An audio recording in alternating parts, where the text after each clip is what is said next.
کہ ہر موقع پر جد و جہد جاری رکھنی چاہیے، کوشش کرنی چاہیے۔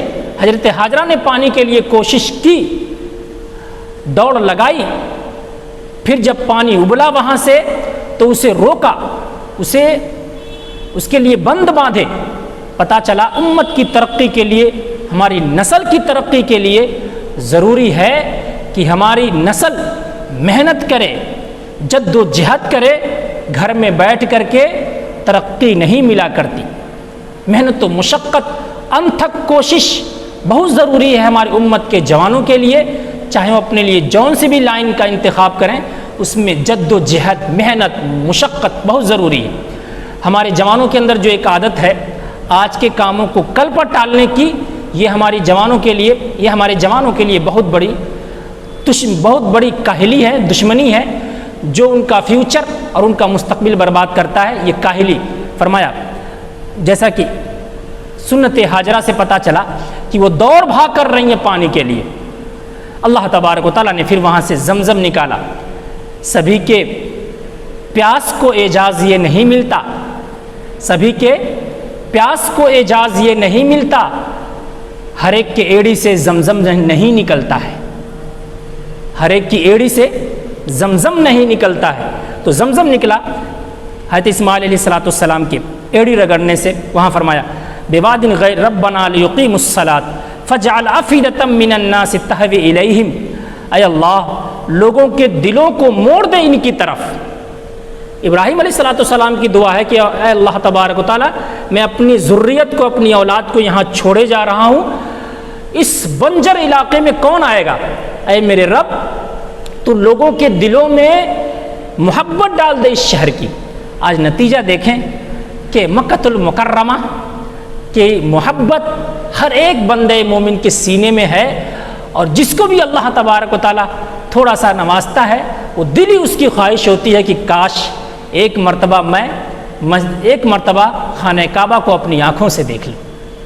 یہ اس محبت کا نتیجہ ہے جو ابراہیم علیہ السلام نے دعا مانگی ہے، فجعل افئدۃ من الناس، اے اللہ تبارک و تعالیٰ لوگوں کے دلوں میں اس کی محبت ڈال دے، وارزقہم من الثمرات، اور اے اللہ تبارک و تعالیٰ ثمرات سے لوگوں کو، پھلوں سے لوگوں کو رزق عطا فرما، لعلہم یشکرون، شاید کہ میری اولادیں شکر ادا کریں۔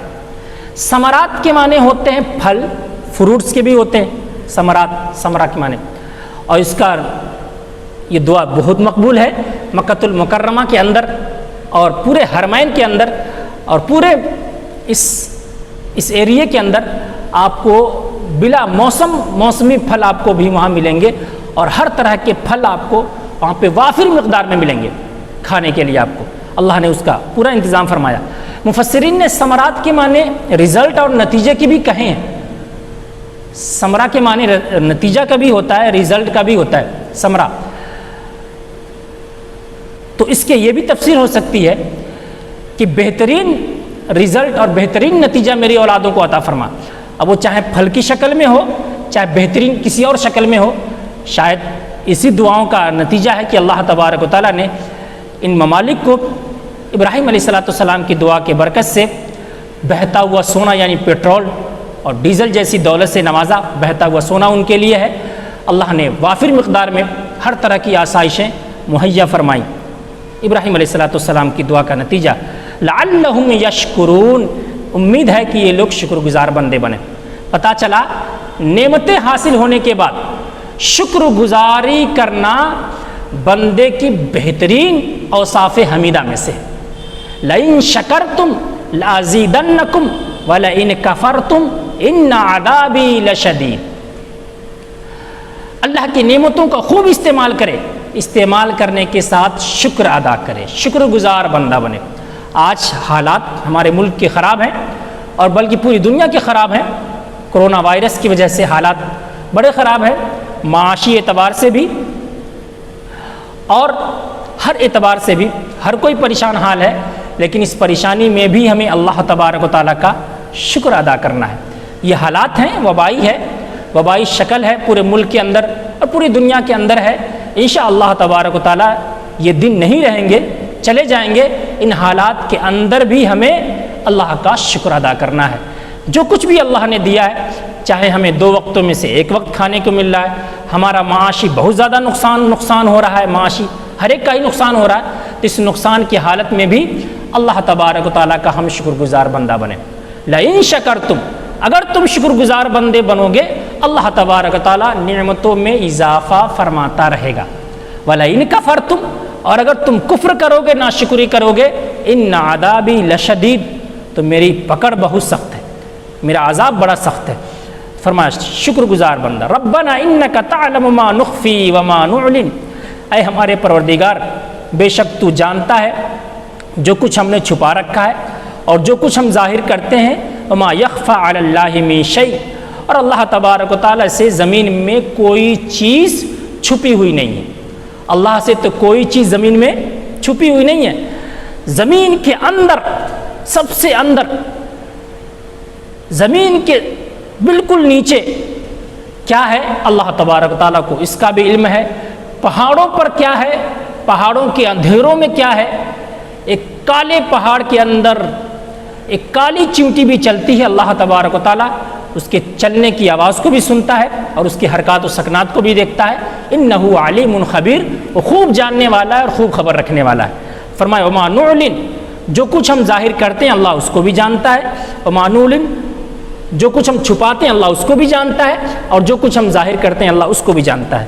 وما یخفی علی اللہ من شیء، اور اللہ تبارک و تعالیٰ سے کوئی چیز چھپی ہوئی نہیں ہے، فی الارض ولا فی السماء، نہ ہی زمین کے اندر اور نہ ہی آسمانوں کے اندر۔ الحمدللہ الذی، تمام تعریف ہے اس اللہ کے لیے جس نے ہمیں بڑی عمر بڑھاپے میں اسماعیل اور اسحاق 2 اولادیں دیں۔ ان ربی لسمیع الدعاء، بے شک میرا پروردگار سننے والا ہے دعا کو۔ الحمدللہ، اللہ کی تعریف بیان فرمائی اسماعیل علیہ السلام اور اسحاق علیہ السلام کے بڑی عمر میں ان کے پانے پر، ان کی ولادت پر اللہ ابراہیم علیہ السلام نے جو شکر ادا کیا، اللہ نے اس کو نقل فرمایا۔ الحمدللہ الذی وہب لی علی الکبر اسماعیل و اسحاق ان ربی لسمیع الدعاء، بے شک میرا پروردگار دعا کا سننے والا ہے۔ رب اجعلنی مقیم الصلاۃ، اے میرے پروردگار مجھے نماز کا قائم کرنے والا بنا، ومن ذریتی، اور میری اولادوں کو بھی نماز کا قائم کرنے والا بنا، ربنا وتقبل دعا، اے ہمارے پروردگار بے شک تو دعا کا قبول کرنے والا ہے۔ ربنا غفر لی ولی والدی وللمؤمنین، اے ہمارے پروردگار میری مغفرت فرما اور میری والدین کی مغفرت فرما، وللمؤمنین، اور تمام مؤمنین کی مغفرت فرما، یوم یقوم الحساب، جس دن تو حساب قائم کرے گا، جس دن تو حساب کتاب فرمائے گا، اس دن میری مغفرت فرما، میرے والدین کی اور تمام مومنین کی۔ ابراہیم علیہ السلام کے متعلق یہ پوری یہ رکوع جس کی میں نے تفسیر آپ کے سامنے رکھی، یقیناً ابراہیم علیہ السلام کی پوری زندگی اسوہ ہے، ان کی جد و جہد ہے، اس لیے اللہ تعالیٰ ابراہیم علیہ السلام کو خلیل اللہ بھی کہا جاتا ہے اور امام الناس بھی کہا جاتا ہے۔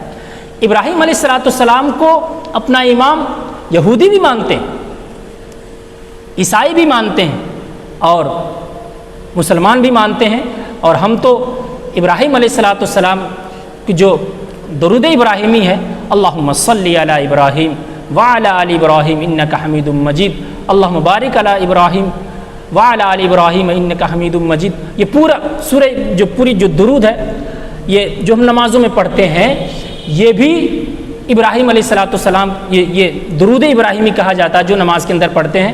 ہم تو سب سے زیادہ سنت ابراہیمی کی پابند ہیں، سب سے زیادہ۔ حج کے جتنے بھی ارکان ہیں وہ سب کے سب ابراہیم علیہ السلام کے اسوہ سے لیے گئے ہیں، اور قربانی کے جو بھی جتنے بھی ارکان ہیں وہ بھی ابراہیم علیہ السلام کے اسوہ سے لیے گئے ہیں۔ پتہ چلا کہ اسوہ ابراہیمی کو ہمیں ان حالات پر عمل کرنا ہے، اور ابراہیم علیہ السلام کی پوری زندگی کو اپنے لیے اسوہ بنانا ہے، تاکہ ہماری زندگی جو ہے کامیاب ہو سکے، کامران ہو سکے۔ دعا ہے کہ اللہ تبارک و تعالی ہمیں سنت ابراہیمی پر عمل کرنے کی توفیق عطا فرمائے، اور پوری امت کو اس ماحول کے اندر جو سنت ابراہیمی ہم ادا کرنے والے ہیں قربانی کا، اللہ تبارک و تعالیٰ نہایتی امن اور چین و سکون کے ساتھ ہم اس سنت ابراہیم کو ادا کر لیں، اور کسی طرح کی کوئی رکاوٹ اور کوئی تکلیف تمام مومنین کو نہ ہو، یہ ہماری دعا ہے، اللہ تبارک و تعالیٰ قبول فرمائے، آمین۔ وآخر الدعوانا الحمد للہ رب العالمین۔